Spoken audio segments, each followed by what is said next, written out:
Gemini, welcome to your mid-June 2019 general tarot update. It's Raina here, and happy birthday to those of you born in the last 10 degrees of Gemini, because you're having your solar return.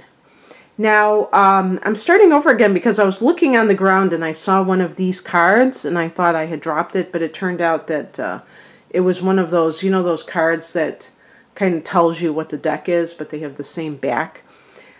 So I wanted to make sure I had all my cards on me. So I'm just starting over again. That's no problem. The heart of the matter is the Knight of Swords. You are part of the Swords family, the air sign family. So is Aquarius, so is Libra. So you could be dealing with one of those signs. But with the Knight energy being kind of like fiery, could be somebody who has air and fire as a combination. And they tend to be quite blunt in their speech. They tell it like it is. And they don't apologize for that. And sometimes this can be a lawyer, because lawyers tend to be like that too. But whatever's going on, so you might be dealing with some legal matter and you're consulting a lawyer. But if this is you, then you might have possibly been holding on to some kind of, I don't know if I'd call it grievance, but something that you're finally like letting the chips fall where they may. And you're just kind of like telling, I don't know if I'd say telling somebody off, but letting somebody know, putting somebody on blast about what they did or how you really feel. Maybe you weren't being totally authentic about a relationship, or if this is a work situation. We have in the past position, which might give us more information, the Queen of Cups. So this can be connected to Cancer, the sign of Cancer. And I mean, queens can be mothers, so it might be having that kind of conversation with your mother, or your mother-in-law, where you are just like, okay, this is how it's going to be. However, I don't see this individual as antagonistic per se. You know, this is in the upright position. This kind of a person is very compassionate. So it's possible that this is a facet of yourself as well. This has a connection with psychic activity. So one thing that I could say about it is that it's possible that you have kind of seen what's really going on in a situation, and you're just loaded for bear, and you don't really care about protecting somebody's feelings anymore. Maybe in the past you did. And with the Queen of Cups, there's that sense of being very sensitive to people around you, being that empath. And the Knight of Swords is so different from that. And something may have triggered the need to be more straightforward. And it's possible that you were compassionate to the wrong person. I mean, obviously we should be compassionate to everybody, but somebody took advantage of that, for instance, and now you realize, maybe you realize you were manipulated, and you're like, no. You know, it's funny, I think a lot of people that are going to be watching this probably are empaths. Just being interested in new agey, spiritual kinds of things can mean that you are empathic yourself, and that tends to draw the kind of people who, you know, like for instance narcissists, whereas other people would say, get the you know what out, get away from me. And the empath is trying to understand, what is really driving these people to be the way that they are, to be so mean, to be so dysfunctional. And meanwhile, the other person is like totally messing with your mind. So you might finally have caught on to this. This could be a boss too, by the way. As a matter of fact, I'm even thinking that there might be that possibility, because we have here in the challenge position the King of Pentacles. So this could definitely be like somebody in the workplace, like the supervisor, especially with the idea of making money, or the bank manager, or whatever you want to call it, that type of individual. Now, because this is the King of Pentacles, this person, and this is a challenge position, this person may have a very warped view about money, where they are just all about it, and they're just like actually, you know, downright greedy. And it's not about just making money. It's like, I have to make all this money. And they don't really care that much about the people who are working for them. That kind of environment can be quite toxic. And actually with the Knight of Swords, you may even be consulting a lawyer or a mediator in your, like if it's a corporate or, you know, company environment that is a go-between type of a person. You may be doing that because you realize that you can't handle it on your own.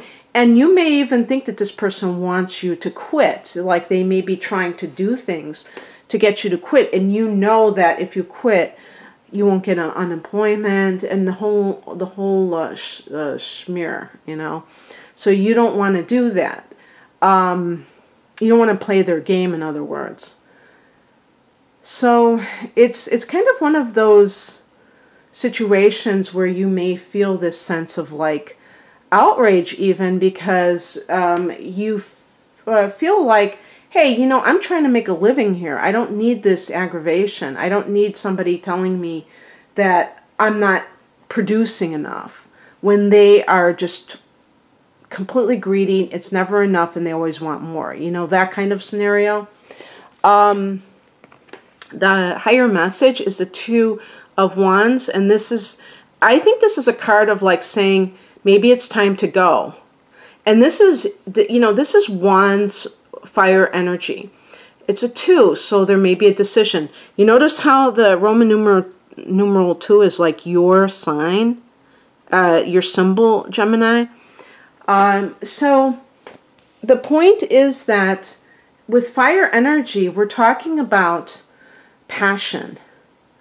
So passion is the name of the game. If you don't feel that way where you are, that is going to kind of like be very, what I would call, I was going to use the word disempowering, but that's not what I mean. I mean, it's going to kind of like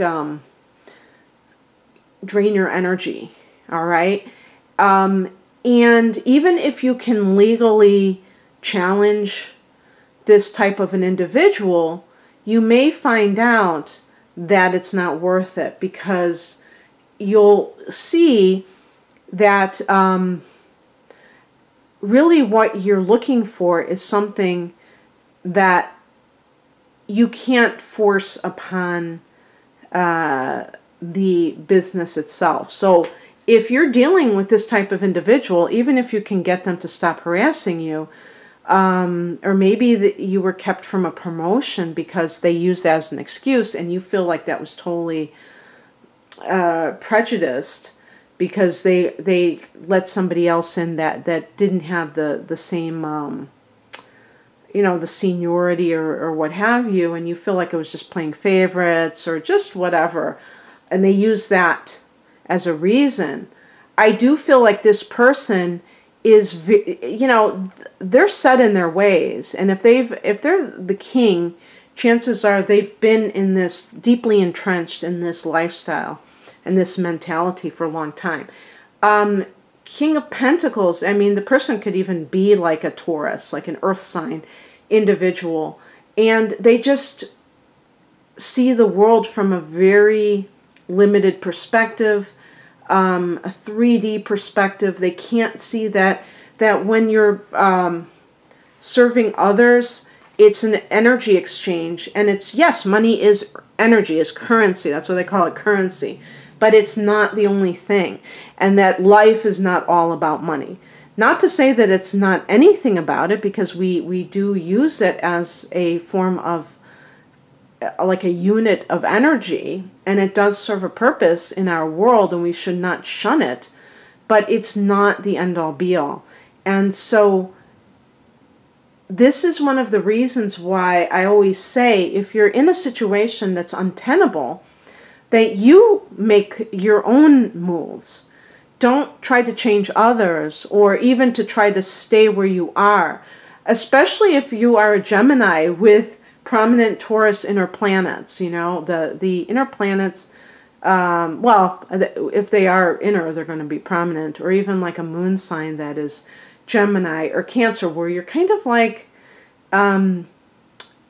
cautious financially, like it really affects you not to have to be in between jobs, and you're kind of like nervous about that. You have to really look at the bigger picture, I guess I would say, because with the Two of Wands, Wands energy is fire energy, and that's expansive, that's creative, and that is autonomous, and that means taking charge of your own life and being self-empowered. You know, one thing that I didn't point out about this card is that the person is holding the world in their hands. Now, this could also mean a relocation, and it's that sense of expansion that the fire element represents, where you're not staying stagnant.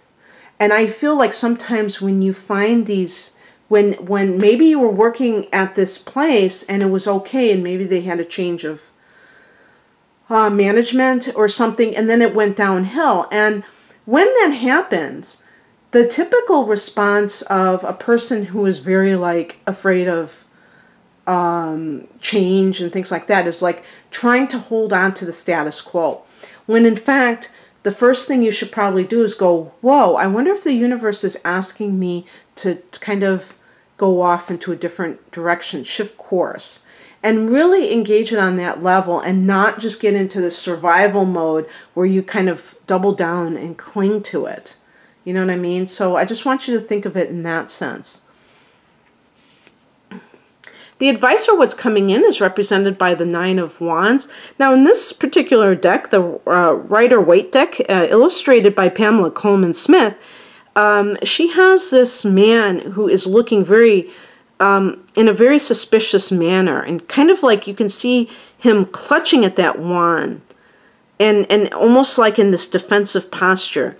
The Nine of Wands is like, you know, waiting for, like, you have this final battle that has to be fought. And, but that's only one potential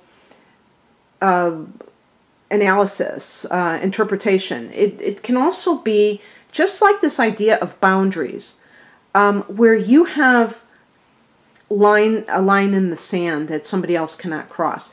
Now, one thing it could be is like, okay, you know what, I'm going to stay here, and I don't care if it's a negative environment, but I'm not ready to leave here. I don't feel comfortable about leaving. I don't have any other prospects at this time, and I just am going to like tough it out. But I'm going to make sure that I'm not going to take this crap anymore. Like, I feel that you allowed too much to happen, and that created part of the dynamic that is unacceptable now. And that you have to take ownership of that. And that you have to be the one, Gemini, to say, no, I don't accept your behavior. I have the right to work in peace. And you have the right to think whatever you want of me. What you think of me is none of my business. But I need to have that sense of respect in the workplace, and just leave it at that, and not get into all of the other things that may be bothering you. So that's, I think, overall what I would see from it. Now, the interesting thing about that is the outcome card that I got was the Nine of Swords, which is this card of anxiety, as we can see. So I do pick an additional card when I get this card, because who wants to end on that note? I mean, that doesn't seem very hopeful, does it? But I think this is a cautionary tale, that if you allow yourself to be in an environment that is very toxic. And, you know, of course we could apply this to a romantic situation too, where you have to decide whether you're going to stay in this situation. And this would be like with a possible earth sign. The one that Gemini tends to get with is Virgo, but I mean it could be a Capricorn or a Taurus. And this person, you might just not have anything in common. Maybe you have a child together, and that's the only real connection that you have with this person. And they rub you the wrong way because of their mentality, the way that they everything has a dollar sign attached to it, and you just think that it's very mundane and tacky how they live their life. It's going to get to you. There's no question. You may set boundaries, but you're still going to feel like you're under attack because you're with somebody at that level, at that intimate level where it's just too much. And even being in the workplace, that's an intimate level too, because you got to be there how many hours? 8 hours a day sometimes. So understand that, you know, you can set boundaries, but it may not be enough to fully feel okay, because there may be this sense of like, even if you have a truce, that there's going to be like something happening in the future. And even that you can't really, it's just like too negative. So I picked a clarification card, and we have the Lover's card. And this is a card, number 6. Number 6 connects to the planet Venus. The planet Venus is, of course, you know, people think of love with Venus, but it's also about harmony. You know what I mean? And you think about the 6th house in astrology that's ruled by Virgo. It's funny, it's like the health in the work house. It's about order, okay? And harmony is a form of emotional order, isn't it? When you're in a inharmonious environment, that's chaotic. Even if it's not drama, you know, out there, but if you can feel it underneath the surface, that's like icky, you know, for lack of a better word. So the Lover's card is about, you know, Venus is about peace, but it's about,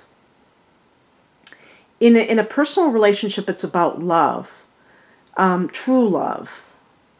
Not, you know, that's what you're looking for. So you may be like barking up the wrong tree, but if you are able to do what the Two of Wands suggests, which is the higher message, and make that choice, and make it based on coming from the spirit of autonomy, the spirit of freedom, you can really follow your bliss and find the love of your life.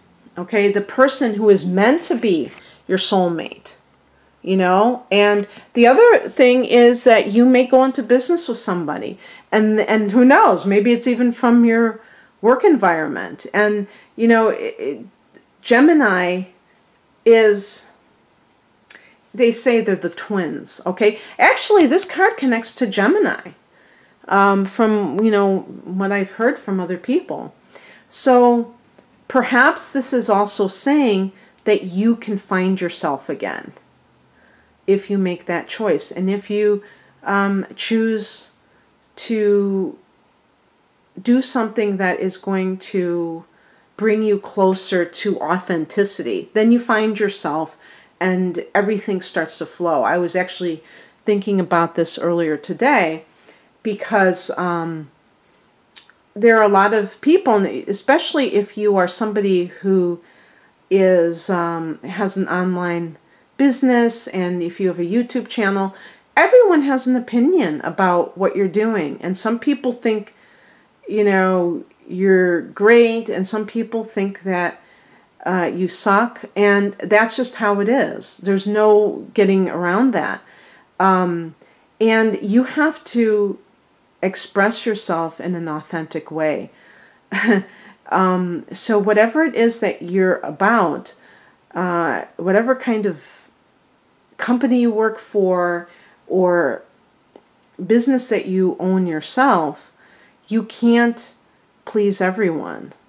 And that is, and when you are really coming from that authentic self, I believe that you will be more successful than not. Because if you're being you, nobody else can replicate that. And that is what is the secret. Trying to imitate other people is foolish. Or trying to like hop on the latest trend. You know, the more you can just stand in your authenticity, I think the better off that you'll be. And you know, look at that card again, the Knight of Swords. I think this is somebody who tells it like it is. Yes, you can be, you don't have to be like insulting to be honest. Sometimes people think that that's okay to be insulting. No, that's not okay. But being very authentic means that when you talk, you're really communicating who you are. And then other people trust you because they know that you're not putting on an act. Okay, and of course, Gemini is a great chameleon, so that's how that can happen sometimes. Okay, that's what I have for you, Gemini. If you'd like a personal reading and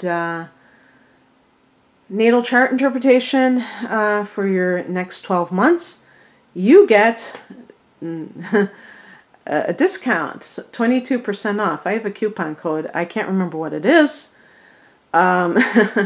Maybe I'll put it under the video. Who knows? But in any case, happy birthday again. Have a great rest of the month. Take care. Bye.